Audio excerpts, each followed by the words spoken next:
So what was the reason to use vocoder so audaciously? I think it's very rare to use vocoder in this kind of music. Yeah. What's the inspiration? Well, I remember, we wanted, like when I was, like we were doing originally, the demos didn't have any melodic vocal, it was all just growl. And I remember thinking I wanted a melodic element there as a vocal, but I wasn't a huge fan of the power metal, high pitch, operatic stuff. And I don't know how, I think I stumbled on something with this vocoder thing one day, and I heard it and it sounded like this android-y, kind of emotional android, and it really spoke to me. And I also was very insecure as a singer, so it was an opportunity to hide behind something, but also play a character a little bit. It was a really an accident, really an interesting synchronicity that kind of manifested as a result of, we had a problem. The problem was I wanted a melodic voice, but I didn't know how to find it, and then this vocoder appeared, and it was like, oh, there it is. I don't have to really be a great singer to use this thing, but I can still achieve and execute my melodic ideas, and it actually sounds really cool, and it makes the music interesting. It made everything sound more modern and futuristic, which I was a big fan of. Do you remember what vocoder that was? The first one was, it was a Digitech.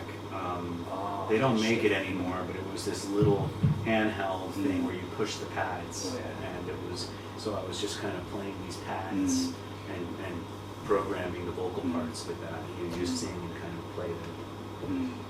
Did you use vocoder on Traced in Air too? Yeah, it's developed since. I've used different things, different kinds of sounds and different gear over the years, but it's a lot of it's been TC Electronics. Oh, I see. Well, what about Kindly Bent to Frios? Yeah, Kindly Bent to Frios was really about deconstruction.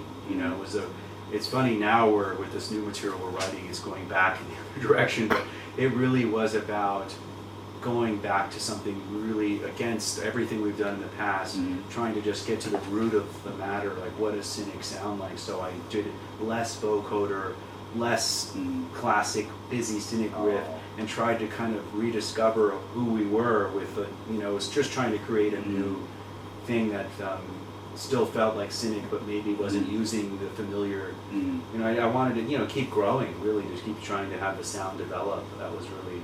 So it's more of a pure record. The sounds are much more simple and pure. Some parts sound a little bit digital. Is it like an auto-tune stuff?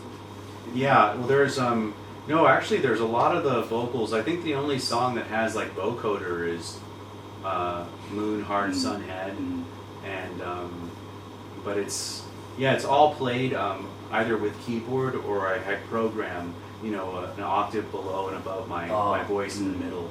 So I'm singing it, so it sounds, the reference is auto-tune, but it really is just, there's no tuning on it, it's just sung, but it because you have this octaver thing, it ends up sounding kind of computerish,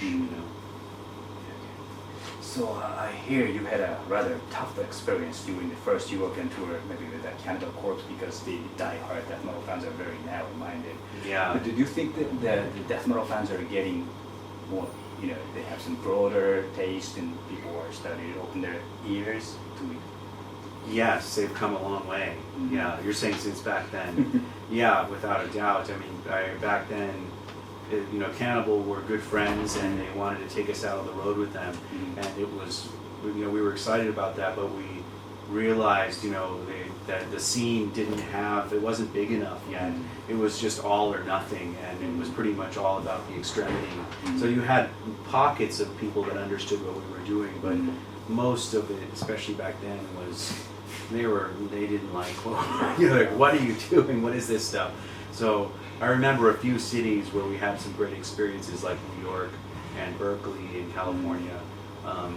But there was a lot of traumatic experiences too, just because Cannibal's audience was so extreme and What did they do?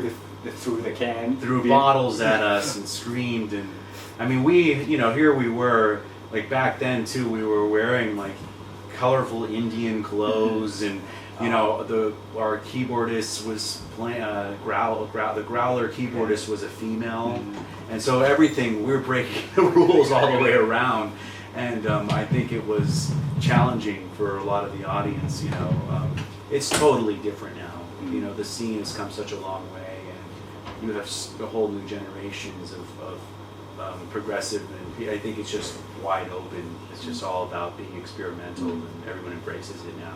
Finally there, mature enough. Totally, yeah, and it's just big enough. Okay, so please name all-time top 3 albums, metal and non-metal. That's hard. That's so hard. That's almost impossible for me. Yeah, I mean, top 3 metal records. Jeez, that's so hard. I'd probably Master of Puppets would be one of them. Classic. Yeah, you know, I'm gonna go classic, like Master of Puppets, Rain and Blood, and God, what would be a third? It's tricky.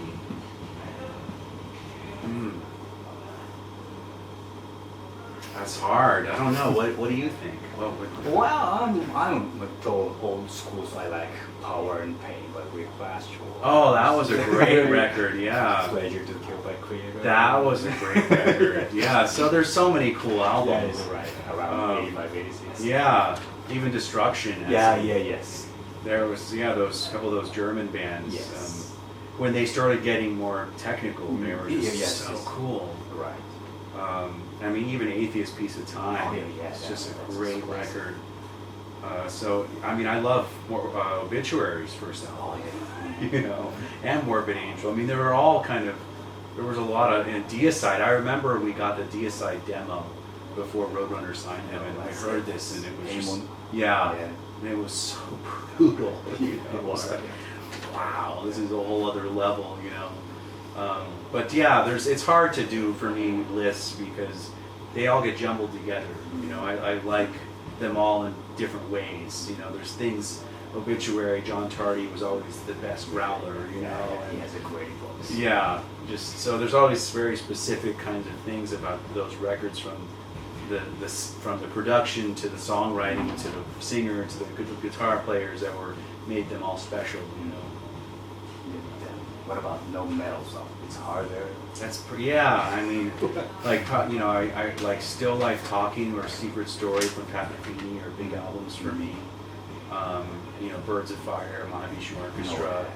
You know, Alan Holder's Secrets. I mean, in terms of like classic old school albums.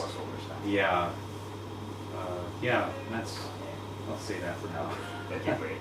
So, what is your future plan? Right now, we're touring. After this tour, we go back to home to California for a couple of weeks, and then we're touring Europe. So we'll be in Europe for 15 shows, I think, and we start in Berlin and end in Moscow. That's great. And it's like, I think 12 or 10 to 12 countries.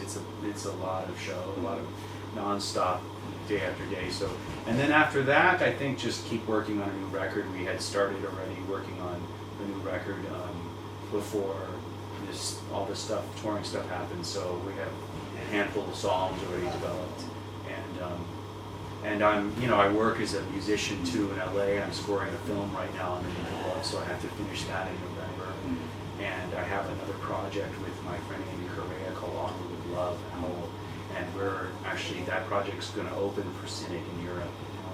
There's a band between us, but and it's a duo, and it's more like an ambient folk kind of project. So that's another thing that I'm working on. But yeah, there's always a lot of things, a lot of balls in the air, you know.